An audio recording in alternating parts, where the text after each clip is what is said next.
मैं एक बार और इस जो चुनाव की कमेटी को उसको तहे दिल से धन्यवाद देता हूं कि मैंने जहां भी देखा है ये अंजुमन के चुनाव में हर जगह 3-4 कैंडिडेट रहते हैं। इसके लिए मैं अपने गांव के तमाम मोहम्मदन भाई को भी धन्यवाद देता हूं जिन्होंने एक नेक आदमी को चुनने का काम किया और इनको जिताने का काम किया। और सबसे महत्वपूर्ण बात मैं ये बताना चाहता हूँ, मुझे विश्वास है, मुझे यकीन है कि ये कमेटी जहाँ भी जाएगी, आगे जहाँ बढ़ेगी, ये बोकारो की बात मैं नहीं बोल रहा हूँ, ये प्रखंड की बात नहीं बोल रहा हूँ, मैं पूरे झारखंड की बात बोल रहा हूँ। इन्हें को जहाँ मौका मिलेगा ये आगे बरकत का काम करते रहेंगे, पूरे कौम से उठकर काम करेंगे, हिंदू का भी काम करेंगे, मुसलमान का भी काम करेंगे। ये हमको पूरा विश्वास है और पूरे सिजवा के मोहम्मद भाई को विश्वास है, पूरा प्रखंड को विश्वास है। और मैं चाहता हूं कि अगर इनको अगर आगे जाने का मौका मिले तो तहे दिल से मैं 50% का ऊपर वो होने के नाते इनको आगे बढ़ने का काम भी करूंगा, इनके तरफ से सपोर्ट भी करूंगा। इनको जहां जरूरत हो, जिस भी मोहम्मदन भाई का, मैं सदैव उनके साथ खड़ा हूं। ये नहीं कि मैं सिजवा के साथ, मैं पूरा प्रखंड, पूरा झारखंड के मोहम्मदन भाई को मैं वादा दिलाता हूं कि किन्हीं को भी मेरी जरूरत पड़े तो मैं उनके साथ सदैव खड़ा रहूंगा। और जागरूक करेंगे, हर घर में जाके सबको समझाएंगे कि बच्चे को स्कूल भेजिए। आप स्कूल तो आपको भेजना पड़ेगा ना, अगर आप स्कूल नहीं भेजिएगा तो बच्चे शिक्षित कैसे होंगे। आपको स्कूल भी जाना है और हर गार्जियन से हम निवेदन भी करते हैं और हम सदर साहब जितने भी बने हैं उनसे भी हम रिक्वेस्ट करते हैं कि आप भी सबके गार्जियन को बोलिए कि बच्चे को स्कूल भेजे, बढ़िया तालीम दे ताकि बच्चे आगे उन्नति कर सके। मैं आज आपको विश्वास दिलाता हूँ कि आने वाले 3 साल मैं इससे बेहतर ईमानदारी और निष्ठापूर्वक आपके अंजुमन का खिदमत करूंगा और आप लोगों की भला और बहबूदी के लिए मैं हमेशा सोचता रहूंगा। मोहल्ले में या फिर गांव में चुन के सदर सेक्रेटरी या जो भी ओहदेदारान चुन के आ रहे हैं, उन लोगों को ये भी शपथ लेने की ज़रूरत है कि हमारी जो बुनियादी जो समस्या हमारे बच्चों में शिक्षा की कमी है उसको हम कैसे दूर करें, उसके लिए हमको मास्टर प्लान तैयार करने की ज़रूरत है अपने गांव में। क्योंकि अगर हम शिक्षा में अगर पीछे रह गए तो कहीं ना कहीं देश के विकास में मेरी भूमिका नहीं बन पाएगी।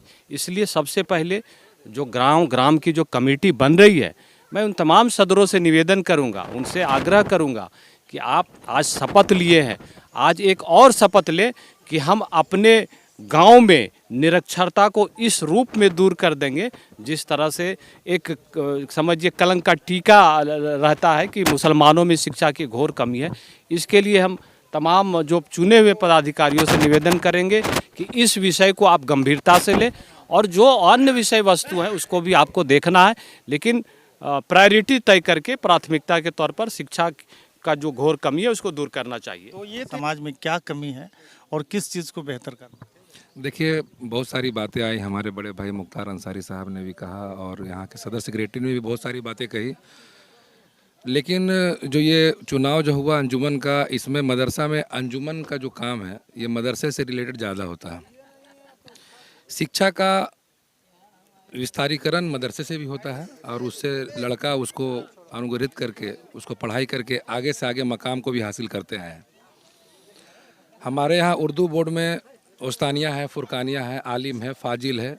जिस तरह से आपके यहाँ पे मैट्रिक होता है, इंटर होता है, ग्रेजुएशन होता है, पीएचडी होता है, इस तरह से उर्दू में भी हमारा ये गवर्नमेंट की तरफ से भी ये मतलब उपलब्ध है सुविधा। और इस सुविधा को उपलब्ध जो सरकार के द्वारा किया गया है इसमें बहुत सारी स्कोप है। जैसे उर्दू टीचर्स हैं, इस माध्यम से पढ़ाई कर रहे हैं तो इसमें अच्छे जॉब में भी बच्चे जा रहे हैं पढ़ाई करके। तो ऐसा बात नहीं है, उर्दू में भी आपको बहुत सारा, उर्दू में अरबी में भी बहुत सारा स्कोप है। अगर जो उस तरह के ग्रामीण क्षेत्र है जहाँ पे बहुत सारे बच्चे आप ज़्यादातर देखते होंगे कि स्कूल काफ़ी दूर होने की वजह से या फिर पैसे की वजह से, किसी वजह से अगर उनकी कोई कमी हो रही है तो बहुत सारे लोग हैं जो मदरसे से पढ़ाई करके अपने मकाम को हासिल किए हैं। आज़ादी की लड़ाई भी हुई है तो मौलाना आज़ाद ने वहाँ पे उर्दू से ही वो पढ़ाई करके अलीगढ़ यूनिवर्सिटी जो आप गठन देख रहे हैं, इतना बड़ा यूनिवर्सिटी जो गठन हुआ और वहाँ से जो लाखों बच्चे आज शिक्षा प्राप्त कर रहे हैं, करोड़ों बच्चे शिक्षा प्राप्त कर रहे हैं। तो उर्दू का स्कोप बहुत है, लेकिन इसको किस तरह से सुचारू रूप से इसको समाज में लाया जाए और किस तरह से इसका लाभ उठाया जाए, इस चीज़ की कमी। इस चीज़ की कमी है, उस पर मंथन होना चाहिए और ये मंथन करके इस पर विचार करना चाहिए। देखिए शिक्षा सबसे पहला है, शिक्षा सबसे पहला है। और पहले के पर जैसे हम लोगों के बोकारो में ही देख लीजिए आप, जिस क्षेत्र में आप यहाँ पे सिजवा हैं बोकारो जिला के अंदर में, पहले हमारे यहाँ पे शिक्षा का जो प्रतिशत था 9 से 10% था माइनॉरिटी के बीच में। आज हम लोग 65 से 70% में जा रहे हैं। आज बोकारो का हर स्कूल का बस आप देखिए सिवंडी के मोड़ पे आती है, चाहे वो जीजीपीएस हो, डीएवी हो, डीपीएस हो, जो भी यहाँ पे स्कूल है सारे बच्चे यहाँ से पढ़ाई कर रहे हैं। तो ऐसी बात नहीं है, माइनॉरिटी से हमारे बहुत अच्छा स्कोप से बच्चे आगे बढ़ रहे हैं, पढ़ाई कर रहे हैं और आगे अपना जीवन के लिए वो संघर्ष कर रहे हैं। तो इसमें कहीं पे कोई कमी नहीं है, इसको आप देख सकते हैं, ये देखने की चीज़ है। बहुत बहुत शुक्रिया। चलिए नुमान जी हैं हमारे बीच में, 2 शब्द रखेंगे। अभी हम लोग सिजवा बस्ती में आए हैं। यहाँ के सिजवा अंजुमन कमेटी का पुनः गठन हुआ है और हम लोग यहाँ के चुने हुए सदर, सेक्रेटरी, नायब सदर, खजांची उनको बधाई देते हैं कि उन लोग यही लोग आज से 3 साल पूर्व भी थे और इन लोगों को पुनः चुना गया है। इसके लिए वे इन लोगों को हम लोग बहुत बहुत धन्यवाद, बहुत बहुत बधाई देते हैं। अंजुमन गरीब नवाज सिजवा कमेटी का मैं सदर मुंतखब किया गया हूँ, लेकिन इस चैनल के माध्यम से मैं तमामी बायसी के लोगों से गुजारिश कर रहा हूँ कि मैं बायसी चुनाव भी लड़ रहा हूँ, जिसमें मैं सेक्रेटरी पद, बायसी वेलफेयर मुस्लिम कमेटी के सेक्रेटरी पद के लिए मैंने नामांकन किया हूँ, जिसका मेरा चुनाव चिन्ह लेटर बॉक्स। मैं तमामी बायसी के लोगों से अपील करता हूं कि मुझे लेटर बॉक्स पर वोट देकर आप मुझे बायसी का खिदमत करने का मौका दें। अल्हम्दुलिल्लाह आप लोगों के सामने मैं एक बार बायसी का खिदमत करना चाहता हूं, आप मौका दें। मैं आप तमामी बायसी के लोगों से अपील करता हूं कि वो मौका दें। शुक्रिया। सबसे पहले आप ग्रामीण टीवी को बहुत बहुत शुक्रिया, चीफ एडिटर को। और पता नहीं आप कहाँ से कि रेशियो निकाले हैं कि मुस्लिम बच्चे काफ़ी कम पढ़े लिखे हैं। ये था एक समय ऐसा था जो ये झलकता था, लेकिन फ़िलहाल मैं 17 साल से टीचर हूँ और सरकारी स्कूल का टीचर हूँ और इसी गांव का टीचर हूँ, इसी गांव का मैं भी हूँ।